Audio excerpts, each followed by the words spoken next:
Orang waras mana yang makan sambal dijadiin atraksi dan tontonan sama teman-teman. Anjir. Sampai ngabisin 5 piring sambal tempong yang katanya pedes banget. Lambung lu menjerit dalam hati. Sampai temen shock dan geleng-geleng kepala. Jadi hari ini aku mau ketemu sama teman aku dan makan nasi tempong. Katanya sih pedes banget. Asli hari-hari setelah resign jadi lebih sibuk dan kayak nggak ada istirahatnya. Kayak ini dari pagi aku lagi buru-buru mau meeting dan sama sekali nggak sempet make up. Jadi biar satset aku mau langsung pakai two-way cake aja di mobil. Karena G2G two-way cake ini bener-bener high coverage dan bikin pori-pori hilang dalam 1 kali swipe. Udah gitu gampang banget diratainnya dan gak peci sama sekali. Bener-bener satset, kilat dan ready to go banget. Dan langsung aja OTW Tangerang karena selesai dari pabrik aku mau ketemu teman aku di Gading Serpong. Dan biasa dia selalu atraksi. Siapa yang gak mau sambal? Sini. 1, 2, 3, 4 sambal. Oh, 5 sambal.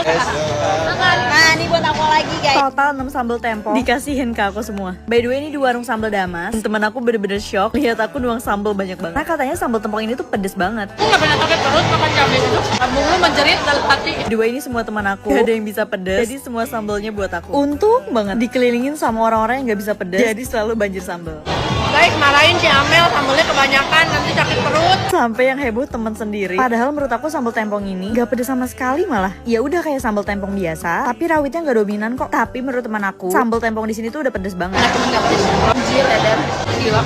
Sampai ya mereka cuma nyocolin sambalnya aja. Itu pun gak habis. Sedangkan aku udah nuang 3 piring sambal, tetep gak kepedesan. Tapi untuk lauknya, kayak ayam goreng, cumi asin, itu semuanya pas. Gak yang keasinan ataupun terlalu gurih. Tapi saran aku, bakalan lebih enak kalau ngungkep bumbunya lebih lama lagi, biar lebih nyerep dan asinnya ditambahin dikit lagi. Ya itu saran dari aku aja ya. Cuma kalau kamu bukan pecinta asin, harusnya segini aja udah oke kok. By the way, ini udah malam dan bisa dilihat muka aku masih tetap fresh. Padahal udah pakai G2G two-way cake dari pagi loh. Juara 1, pagi-pagi nyarap pakai cabai rawit dan bubuk cabai level 50. Emang ya hari-hari Cynthia Melsan makan cabai mulu. Sampai sarapan nasi lor aja harus banjir cabai. Nanti ada lagi nih yang komen, juara 1 mulu. Ya emang, bahkan ya kalau ada olimpiade juga ikutan deh nih biar jadi juara umum si paling makan pedes. By the way, kali ini aku sarapan kenyang pakai nasi lor. Biasa kalau sarapan kan baru bentar makan udah lapar lagi. Tapi ini aku jamin bisa kenyang sampai siang karena sarapannya pakai double protein. Apalagi nasi lor yang aku bikin ini tuh endul banget. Cara bikinnya juga gampang banget. Cukup tuang margarin dan siapin sosis single skenzler yang udah disayat kayak gitu ya. Terus ceplok telur dan masukin sosisnya. Nah, sambil nunggu mateng, kita buat sausnya. Cukup tuang kecap asin 1,5 sendok makan, tambahin 1 sendok makan gula pasir, 1 sendok makan saus tomat, dan setengah sendok makan saus tiram. Terus tuang 4 sendok makan air. Dan karena aku gila banget sama pedas, jadi aku tambahin bubuk cabai level 50. Dan gak cuma itu, aku tambahin pakai 10 biji cabai rawit. Nah, udah tinggal dituang aja. Asli sih ini pagi-pagi sarapannya bener-bener bikin melek. Asli pas ngedit aja aku ngiler lagi karena bener-bener dalam satu suapan udah enak banget. Apalagi ya pagi-pagi makan nasi putih anget pakai telur dan sosis skenzler yang padat banget dagingnya. Jadi bener-bener double protein dan kenyang pol. Karena biasanya tuh kalau sarapan cepet lapar lagi karena kurang protein. Nah, kalau kamu sarapannya pakai nasi lor kayak gini, dijamin kenyang sampai siang. Tuh lihat aja sosisnya, bener-bener padat dan full banget dagingnya. Jadi ngabisin 1 sosisnya aja itu sebenarnya udah kenyang. Apalagi dimakan double protein pakai telur gini. Bah, ini sih sarapan the best karena satset, enak dan pastinya nagih banget. Buruan recook. Kak, bikin sambal cumi pakai 4 kilo rawit dong. Bosen masak oblok atau jengkol pakai 5 kilo rawit? Kali ini aku mau masak sambal cumi tapi cuma pakai setengah kilo rawit. Dijamin enak banget dan bikin ngabisin nasi. Nah, pertama tuh aku rendam cumi asinnya, abis itu rebus bentar. Kalau buat bumbunya cuma pakai setengah kilo cabai rawit, 7 bawang merah, 3 bawang putih, dan 2 tomat. Biar pedes nyemek gitu. Di sini juga aku tambahin serai yang udah digeprek, salam dan daun jeruk. Udah tinggal tuang aja baby cuminya, tinggal tambahin garam, lada dan penyedap. Nah, kalau bikin sambal cumi dan sambal kentang balado, aku tambahin gula putih 1 sendok makan ya. Karena kalau masakan kayak gini, aku sukanya pedes manis. Nah, semuanya udah jadi dan masya Allah pas aku makan, ini enak banget. Sambalnya yang pedes, sedap, tapi gurih dan sedikit manis. Jadi rasanya bener-bener nyatu dan ngiket banget. Cuminya juga sama sekali nggak alot. Pokoknya bener-bener enak banget. Sambal cuminya diuek-uek ke nasi putih anget. By the way, kan aku coba pakai setengah kilo cabai rawit. Jadi ini nggak yang pedes banget, tapi lumayan lah. Dan sebenarnya aku bikin ini sekalian ngetes sambal cuminya aman gak ya kalau dimasak berkali-kali. Takutnya basi dan udah gak enak karena aku mau bawa sambal cumi ini buat ke Eropa nanti. Dan alhamdulillah ternyata aman banget. Kayak dari aku makan ini, sambal cuminya masih ada sampai sekarang dan malah makin enak kalau diangetin. By the way, ini aku lanjut makan di live jadi gak ke-record ya. Fix kalau kalian suka sambal cumi, coba recook deh. Mau yang level 100 yang kuahnya? ramen level 100. 3 kali makan ramen level 100 dan kali ini mau cobain yang versi kuah. Dan bisa dilihat kuahnya bener-bener full cabe. Sampai ya pas aku mesen ini dan mulai makan, orang-orang tuh pada kaget dan ngeliatin. Sampai juga suami aku beberapa kali nanya, ini pedes nggak? Karena kuahnya aja bener-bener nggak kelihatan. Ya udah cabe doang seisi mangkok. Sebenarnya dibilang pedes banget sih enggak. Ya kayak gacuan level 6 lah. Pedes tapi ada manisnya dan gak bikin huha atau mulut kebakar gitu loh. Karena rasanya tuh kayak sambal rawit tapi ada sedikit manis dari bawang-bawangan di sambalnya. Kalau ditanya rasa ramen level 100 gimana? Ya udah rasa mie pakai sambal aja. Lihat deh kuahnya bener-bener biji cabai semua. Dan karena tahu mau makan ramen level 100, jadi tadi sebelum makan aku udah minum Pro M1. Dia ini suplemen probiotik lambung yang udah punya 7 jenis bakteri baik, aktif dan hidup. Jadi bisa bantu jaga lambung dan sehatin pencernaan juga. Awas ada yang bilang ini pil pedes ya. Karena anak aku aja aku minumin suplemen probiotik ini. Yang aku minum tuh yang rasa anggur karena lebih seger, asam dan ada manisnya. Dan aku selalu bawa Pro M1 ini kemanapun untuk cegah asam lambung naik dan jaga dinding lambung biar nggak luka. Apalagi buat yang biasa makan pedes kayak aku. Awas nih, kalau ada yang ngomong pasti minum pil cabe. Seumur-umur lihat bentukannya aja nggak pernah. By the way, buat dari segi rasa, kalau kamu nyari pedesnya doang oke. Tapi kalau mau tetap nikmatin rasa yang sedap dan nikmat, better pesan level 25 atau 50 atau pesan yang originalnya tapi tambahin bubuk cabe dan minta rawit aja yang banyak. By the way, untuk yang originalnya kuahnya itu light, jadi agak kayak clean soup gitu, cuma tetap enak. Makanya beda kalau dibandingin sama Seirok ya. Kalau Seirok itu lebih ke kuah kaldu yang bener-bener tebel banget kaldunya dan kuat gitu kan. Tapi kalau mau nyari yang pedes tapi enak, menurut aku mendingan Yoiko yang gila chicken ramen level 3 sih. Pedesnya nggak nutupin rasa kaldu, jadi otentik ramennya masih berasa, cuma ada tambahan pedes aja. Nah, gara-gara minum Pro M1, kelar makan aku bisa langsung beraktivitas lagi tanpa takut mah atau sakit perut. Ini sambalnya saya pakai banyak nggak apa-apa ya Pak? Oh, tenang aja udah habisin nggak apa-apa. Saking pasrahnya tukang bakso, hari-hari makan di sini ngabisin sambal. Sampai dari sepenuh ini masih sisa segini. Sampai ya tiap aku makan banjir sambal. Pokoknya kalau dia kepedesan berarti gue pingsan. Lagi dan lagi, pas banget lagi mendung, pengen makan bakso soto yang udah langganan selama 16 tahun. Dan gak afdol makan bakso gak pakai kerupuk. Tapi ini aku bawa keripik pedas sendiri. Dan pas nawarin teman, suami bilang trust issue tiap nawarin makanan ke mereka. Padahal nikmat banget makan bakso soto pakai keripik mie gulung yang pedes asin gini. Dengerin kriuknya deh. Ini tuh mie gulung kriuk yang aku beli dari Ratu Ngemil. Dan aku lagi suka banget sama yang pedes asin. Karena dia bukan kayak mie gulung biasa, tapi berbumbu, gak cuma pedes asin, tapi ada rasa rempah dan daun jeruknya gitu loh. Makanya cocok banget dimakan pakai bakso soto gini. By the way, di sini ada nggak yang kalau makan bakso harus pakai nasi? Udah kayak inget zaman kecil nggak sih? Nah, ini aku tuangin lagi kriuk mie gulung Ratu Ngemilnya. Kalau menurut aku, ini tuh kayak lagi makan lidi-lidian di SD gitu loh. Cuma versi lebih sehat karena nggak berminyak atau bumbunya yang bikin nyegrek gitu. Pokoknya ya sekali makan, itu bener-bener gak mau berhenti. Kalau untuk rasa bakso sotonya, aku udah sering review lah ya rasanya gimana. By the way, setiap aku makan bakso soto, ada aja yang berdebat. Itu bakso kuah soto atau soto pakai bakso? Duh, nggak ngerti deh ya. Yang jelas dari kecil, aku sih taunya bakso soto. By the way, ini aku tambahin sambal lagi karena menurut aku masih belum pedes. Sebenarnya baksonya kayak bakso biasa, standar lah bakso abang-abang 13.000. Tapi yang bikin nagih dan enak karena baksonya pakai bumbu soto, tambah ada daging dan tetelannya, jadi makin enak gitu. By the way, aku baru tahu kalau mie gulung di Ratu Ngemil itu bener-bener ngegulung satu persatu mie-nya pakai tangan loh. Dan yang ngerjain ibu-ibu rumah tangga yang tinggal di desa loh. Keren banget deh. Sama UMKM yang bisa berdayakan wanita kayak gini. Nah, by the way, kuahnya udah habis. Jadi aku lagi ngegaduin mie gulungnya aja karena mie gulung pedes asinnya bener-bener senagi itu sih. Oh iya, meskipun aku udah langganan lama, sambal yang aku bisin tadi aku bayar lebih ya. Apa-apa kelebihannya buat bapaknya. Dan percaya nggak, pulang dari makan bakso, aku langsung ngeborong sebanyak ini mie gulung Ratu Ngemil. Karena aku doyan banget sama yang pedes asin, jadi aku mau cobain juga yang original. Ini tuh rasanya pedes asin dan sama-sama ada daun jeruknya juga ya. Dan buat yang pedes manis, itu rasanya mirip ke balado, cuma lebih dominan manisnya. Nah, kalau yang terakhir itu kesukaan suami aku, rasa ketumbar. Dan saking doyannya, aku sampai packing dan bawa ini buat di Eropa nanti. By the way, di sini siapa yang cemilannya Ratu Ngemil juga? Favorit kalian yang mana? Yuk komen.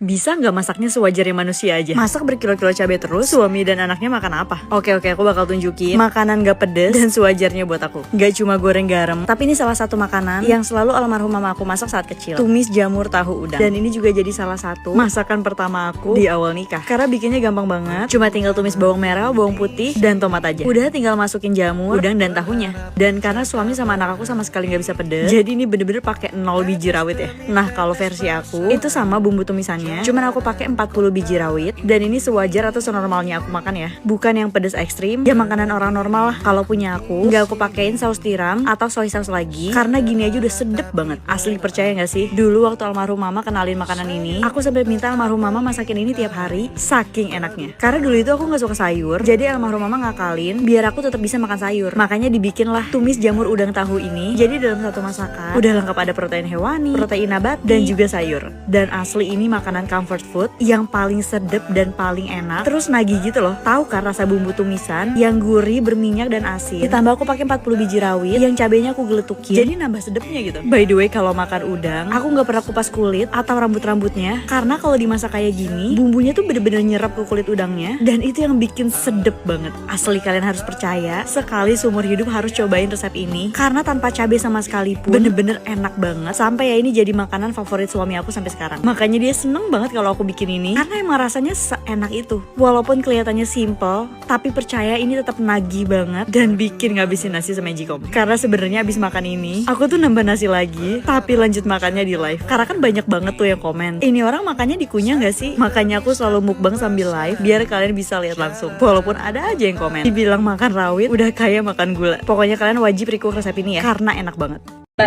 Boleh minta sambalnya 1 piring. Juara 1, makan nasi bebek pakai 2 piring sambal. Sampai suami kepedesan. Boleh minta sambalnya 1 piring lagi yang pedas. Dan tetap minta sambal lagi. By the way, saking seringnya minum Flim Tea, sampai banyak yang ngira aku jadi BA-nya Flim Tea nih. Jadi berganti nih. Udah bukan sering dikira Cindo gara-gara pakai ketekan, tapi sering dikira BA Flim Tea saking seringnya minum Flim Tea setiap makan. Bercanda-bercanda. Apalagi kalau banyak banget yang nanya, kok makan pedes, berminyak dan berlemak, tapi kok badan gitu-gitu aja? Ya karena minum Flim Tea. Kayak sekarang aku lagi makan nasi bebek. Nah, kata anak Jaksel, ini nasi bebek yang pedes banget karena pakai sambal gepuk. Dan ternyata bener, bumbu hitamnya bener-bener medok banget, dan minyaknya itu loh, bikin nagih. Ditambah dimakannya pakai sambal gepuk. Sebenarnya sih nggak pedes ya, tapi sedep. Dan walaupun dia pakai kacang, ini sambalnya balance sih, nggak yang dominan kacang doang. Sampai minta nambah lagi. Boleh minta sambalnya 1 piring lagi yang pedas amat, Mbak. Oh, sambalnya ngulek dulu. Dan pantesan enak, karena sambalnya bener-bener fresh banget, baru ngulek kalau diminta. Nah, kebayang nggak? Hari-hari makan nasi berminyak dan pedes gini, kalau aku nggak rutin minum Flim Tea, mungkin timbangan udah naik drastis sih. Nah, makanya sebelum makan tadi, aku minum ini dulu. Karena si Flim Tea ini tuh high quality fiber yang bisa bikin agak kenyang. Jadi ngebantu untuk kontrol porsi makan aku. Apalagi aku paling lahap banget makan nasi bebek ini. Udah gitu paling penting, dia bisa bantu nyehatin pencernaan aku. Jadi sisa makanan yang gak baik itu diserap dan dibuang sama si Flim Tea. Makanya timbangan tetap aman. Makan enak gini juga gak guilty deh. Dan gara-gara minum Flim Tea sebelum makan, aku udah kenyang banget, jadi gak sampai habis makannya. Untuk kalian yang belum cobain Flim Tea, buruan deh cobain. Bisa cek langsung di Kerkun aku buat harganya. Ini official mereka ya. Ini sambalnya berarti free refill sepuasnya, Mas. Ini sambalnya diguyur juga nggak apa-apa ya. Hari ini bakal makan bakso di event parade bakso dan mie di Aeon Mall BSD. Semoga abangnya punya banyak stok sambal ya, karena aku datang hari ini. Dari awal masuk udah penasaran banget, masa iya makan bakso bisa ngambil sepuasnya? Sayang banget tadi ada yang tumpah, jadi berkurang dikit deh baksonya. Tapi nggak nyangka sih bisa nyerok segini banyak. Nah, kalau baksonya bisa banyak, pokoknya sambalnya juga harus banyak, sampai banjir sambal pokoknya. By the way, tadi aku salfok banget, ada bakso unik di tenan yang sama. Langsung aja kita lihat lagi deh. Kalau tadi banyak kan ambil sendiri, sekarang langsung nih dikasih bakso Gunung Rinjani. Gak lupa sama racikan sambelnya yang banyak pol. Dan langsung aja aku cobain bakso Gunung Rinjaninya. Wah, ini sih kuahnya sedep banget, light tapi tetap berasa kaldunya. Dan karena agak seret, jadi pengen minum nih. Cooltopia emang cocok banget diminum kalau lagi makan panas-panas dan pedes-pedes gini. Cooltopia perpaduan rasa lemon-lemnya cool banget, juga mencegah dan mengatasi panas dalam. Cooltopia cool banget, best banget deh intinya. Segarnya. Kalau gitu langsung lanjut aja kita makan ya. Dan karena menurut aku masih kurang pedes, jadi aku mau minta sambal lagi. Bang, boleh nambah sambalnya lagi nggak? Masih kurang pedas nih. Walaupun masih kurang kerasa pedasnya di mulut, tapi ya di tenggorokan berasa sih. Lagi gak enak juga nih tenggorokan. Apalagi dari tadi makan porsi banyak, kuahnya panas. Bentar ya, aku mau minum dulu, biar tenggorokannya dibikin cool dulu kali ya. Untung aja ada buat Cooltopia di sini. Jadi tadi sekalian mampir beli Cooltopia lemon lime. Karena kalau di sini pasti bakal makan yang pedes-pedes. Biar tenggorokanku bisa aman juga kan. Sekalian juga deh borong buat stok di rumah. Karena cuma Cooltopia yang bisa bikin tenggorokan cool banget. kalian semua jangan lupa mampir ke event parade bakso dan mie di Aeon Mall BSD ya, dari tanggal 7 sampai 16 November 2025. Dan pastinya jangan lupa mampir ke boothnya Cooltopia buat borong-borong kayak aku gini, biar tenggorokan kalian dibikin cool pakai Cooltopia. Selain beli di sini, kalian juga bisa beli di warung atau minimarket terdekat. Stay cool with Cooltopia. Juara 1 sarapan pakai berkilo-kilo cabe, orang waras mana? Bercanda. Ada nggak yang kalau sarapan harus nasi dan pakai cabe berkilo-kilo? Dan kali ini aku mau bikin nasi lor pakai sambal goreng garam pakai 2 kilo cabe. Udah lama juga nggak bikin goreng garam, jadi sekalian aku tunjukin cara bikinnya. Pertama, bawang merah dan bawang putih itu digoreng dulu sampai kuning atau kecoklatan kayak gini. Terus chopper cabenya. Di sini aku pakai 2 kilo cabe rawit dan aku tumis sampai setengah kering. Terus baru deh masukin bawang-bawangannya. Udah tinggal dikasih garam, lada dan penyedap. Dan sekarang lanjut bikin nasi lornya. Ini simple banget bikinnya. Cukup masukin 2 sendok makan margarin, ceplok telurnya. Nah, ini nih kuncinya. Biar pagi-pagi udah kenyang karena double protein, pakai sosis Kenzler. Nah, udah tinggal aurin aja. Goreng garam pakai cabai 2 kilo di atas telurnya. Asli pagi-pagi emang paling bener sarapan berprotein kayak gini. Aku tuh gak pernah skip ya kalau soal sarapan. Apalagi ya pas tahu nasi lor ini enak banget, padahal bikinnya gampang. Sosisnya emang gak ada yang ngalahin sosisnya Kenzler. Apalagi dimakan pakai telur gini, dijamin bikin kenyang sampai siang. Nasi lor goreng garam ini best sih. Sosis dan telurnya emang gurih, dan sambal goreng garamnya yang pedes, gurih, asin, bener-bener mantep banget. Udah, kalau kalian mau sarapan kenyang, simple, recook nasi lor goreng garam ini dijamin lagi. Tapi jangan pakai 2 kilo cabai juga. Siapa yang ikutan ngiler? Gih, buruan recook nasi lor goreng garamnya. Ini gak sambal gak saya? Ya Allah mas, gak segini juga mas yang sambal. Hari-hari masak berkilo-kilo cabai. Hari ini aku mau puasa masak pedas dulu dan mau makan siang di warkop aja. Dan suami ngajak ke warkop Polim karena kata dia ini warkopnya anak skena. Menu skenanya ada yang pedas nggak? Ada, itu sambal mangganya dua-duanya, jagoan mangga sama jujur mangga. Iya benar sih. Itu dua-duanya bisa pedas ya mas? Bisa. Bisa pedas banget ya? Bisa. Kalau nggak pedas saya viralin loh mas. Dan pas sampai asli, ini rame banget. Terus kecium banget wangi mangga. Mentang-mentang lagi musim mangga. Nah ini aku mau pesen menu paket combo jagoan mangga dan combo jujur mangga. Udah dapet nasi barendo sambal mangga. Dan ada yang seger-seger nih, skena mangga. Dan shock banget pas pengen makan, tiba-tiba dikasih semua stok sambal mangganya. By the way, buat menu jagoan mangga itu harganya 45.000. Ada nasi daging sambal mangga plus skena mangga, pakai kopi tubruk gajah mangga. Dan menu jujur mangga harganya 37.000. Ada nasi barendo, sambal mangga plus skena mangga. Ada juga menu ala carte yang skena mangga pakai kopi tubruk gajah mangga. Harganya 15.000 dan skena mangga plus soda yang harganya 20.000. Asli ini kopinya unik banget, beneran segar dan bener-bener enak. Kopinya mantap dan ada buah mangga yang khas dan nikmat banget diminum dingin kayak gini. Ini bakal cocok banget diminum pakai makanan kayak gini sih. Nah ini telur barendonya asli bisa dilihat nggak sekeriuk apa, dan telurnya super tebel. Apalagi dimakan pakai sambal mangganya yang seger, asam dan sedikit pedas. Jadi enak banget. Sumpah sih ini telur barendo terenak yang pernah aku makan sih. Sampai aku nuang sambal lagi. Gak tahu ya udah yang keberapa. Kebayang nggak sih telur yang fluffy? Tapi barendonya super crispy, garing tapi nggak berminyak. Sampai ya saking enaknya, aku langsung panggil tukang masaknya langsung. Ini kenapa telur barendonya bisa enak banget ya? Ini telur barendo yang paling enak yang pernah aku makan. Barendo kita tuh kita buatnya beda karena kita tuh pakai resep dari Padangnya asli. Gak cuma telur barendonya, daging sambal mangganya juga pecah banget. Bisa dilihat daging slice-nya setipis itu, gurih, asin, dan smoky. Terus makannya dibalurin sama sambal mangga. Wah ini sih nikmat banget. Fix kalian harus nyobain juara mangga dan jujur mangga karena rasanya bener-bener sepecah dan seenak itu. Asli ya, aku baru tahu ternyata makan nasi begini pakai kopi tubruk gajah mangga bisa pas banget ya. Kopi tubruk gajah mangga ini baru revolusi rasa, bener-bener enak. Pantes warkop Polim rame terus karena emang makanannya enak dan ada spesial skena mangganya juga nih yang bikin makin jos dimakan bareng gini. Udah, kalau kalian ngaku anak Jaksel atau skena, belum sah kalau nggak datang ke warkop Polim di Jalan Panglima Polim 5 nomor 1 ya, dan coba menu musim mangga ini.